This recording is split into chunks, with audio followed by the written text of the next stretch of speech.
What's up, my peeps? And welcome back to the Repster, where movies entertainment are our reputation.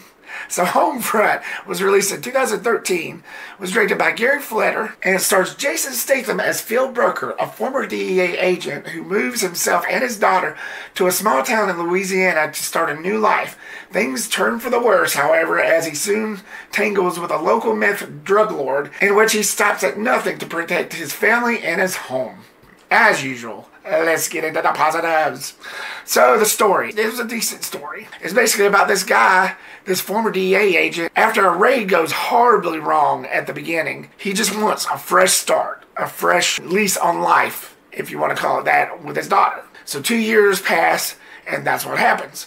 But unfortunately for him, the locals at this so-called place that he moves to in Louisiana aren't that friendly. So he goes on sort of like a little miniature war between him and the locals of this town. Especially when this drug lord shows up and starts making things really difficult for the both of them. All this guy wants to do is just start over, mind his own business, but stupid dumbasses just keeps on pushing him around. So there you have your movie. He just runs into all sorts of problems with the locals and this meth drug lord. It just never stops. You really gotta feel sorry for this guy, but it's Jason Statham. He can hold up his own pretty much. God just couldn't get a break.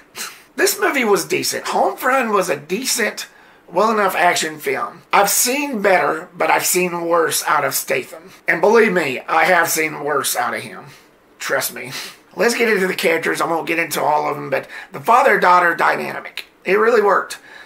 Jason Statham plays this father who's just trying to protect his family and trying to make it by own life. Yeah, I've seen this actor since 2002, ever since he started Transporter, which I think is the franchise that pretty much got his stardom. But Statham, he basically plays a well-endowed, intuitive guy that just keeps on getting pushed around, and he actually warns a couple people after trying to start something with him. He actually tries to warn them, and he gives them a chance, which you know for a fact that that's what makes a good hero.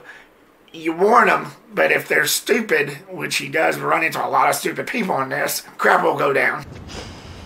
Whatever you're thinking, rethink it. Rethink it. He wants me to rethink it. But he gets pushed to the brink, and he pushes back hard. And all power to you, man. He just gets pushed around all the time, a lot throughout this whole film. Let's just say that they get what's coming to them. And I like movies like that. I like it when payback's out. And Izabela Vidovic, I hope I'm pronouncing that name right, she plays the daughter. She showed really great emotions. She was a perfect candidate.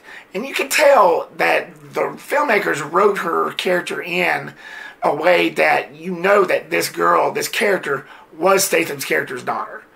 It shows it in one little scene at the beginning where you know that this is Statham's daughter. You know, she punches back hard at this one bully. And I commend her for that.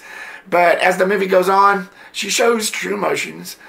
She shows true passion, and I think she did a really good job. But basically, this bully starts bullying her in the schoolyard at the beginning, which basically sets the whole premise for the movie. But she held up her own. There was only one scene. Like, the rest of it was just her and the father, you know, coercing and then, you know, just dialoguing and stuff. But it was pretty well done. It was pretty well written. It made you feel for the character. It made me feel for the character. The writing was decent, as I mentioned before. Sylvester Stallone, Rambo, Rocky, Barney Ross himself wrote this. He brought a sense of heart and style to this film. Not that I have my problems with it, I do, which I will get into here in a minute, but I think Sylvester Stallone makes a pretty decent writer. As good as he acts, he's a pretty good writer, and he did it justice on this film. The look and feel of this film was pretty good. Theo Van did the cinematography work for this, and I think he lit it up perfectly. He showed the way that this Louisiana land looked just perfectly. And it brought a sense of style. He brought a sense of coloring. He did really well on the textures. The way the film was lit up, the way the film was shot, it was very beautifully done. The movie was good. It was solid action, and it had its moments, that's for sure. That being said, let's slide into the mixed. The impact. As I stated before, this was a decent enough action film that starred Jason Statham. but it wasn't the best. I'd say it's probably okay. I've seen worse from that man, but I've seen better. But this kind of falls into the okay range. Now that we got that out of the way, let's move into the negatives. The villain, played by James Franco, he didn't have that much of an impact on me.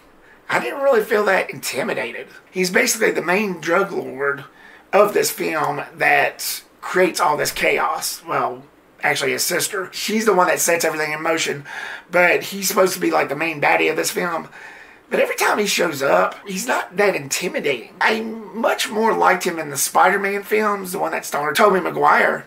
But even in Spider-Man 3, he doesn't really play that good of a villain. I think he does better in like either like serious normal roles, like when he played Peter Parker's friend in the first 2 Spider-Mans, or funny roles like Why Him or something like that.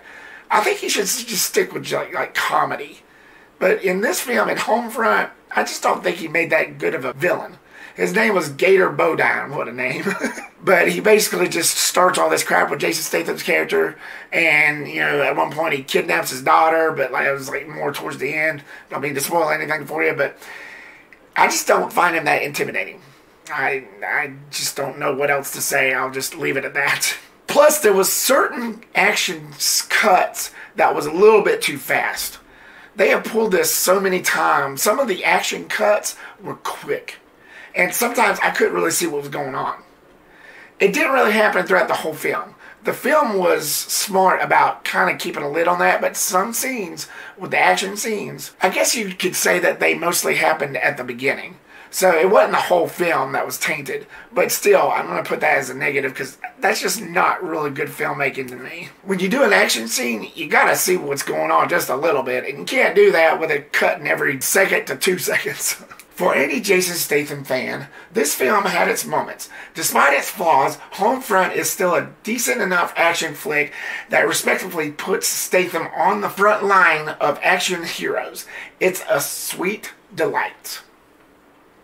So, Homefront, what did you think of it? Did you find it entertaining? Did you find it to be one of Jason Statham's best? Did you find it to be okay? Or did you find it to be the worst he's done? Leave me your comment down below and give me your thoughts. Thank you so much, guys, for watching this video. Like, subscribe, and comment if you hadn't already. And I'll see you on the next video. Peace, the Rep Hounds.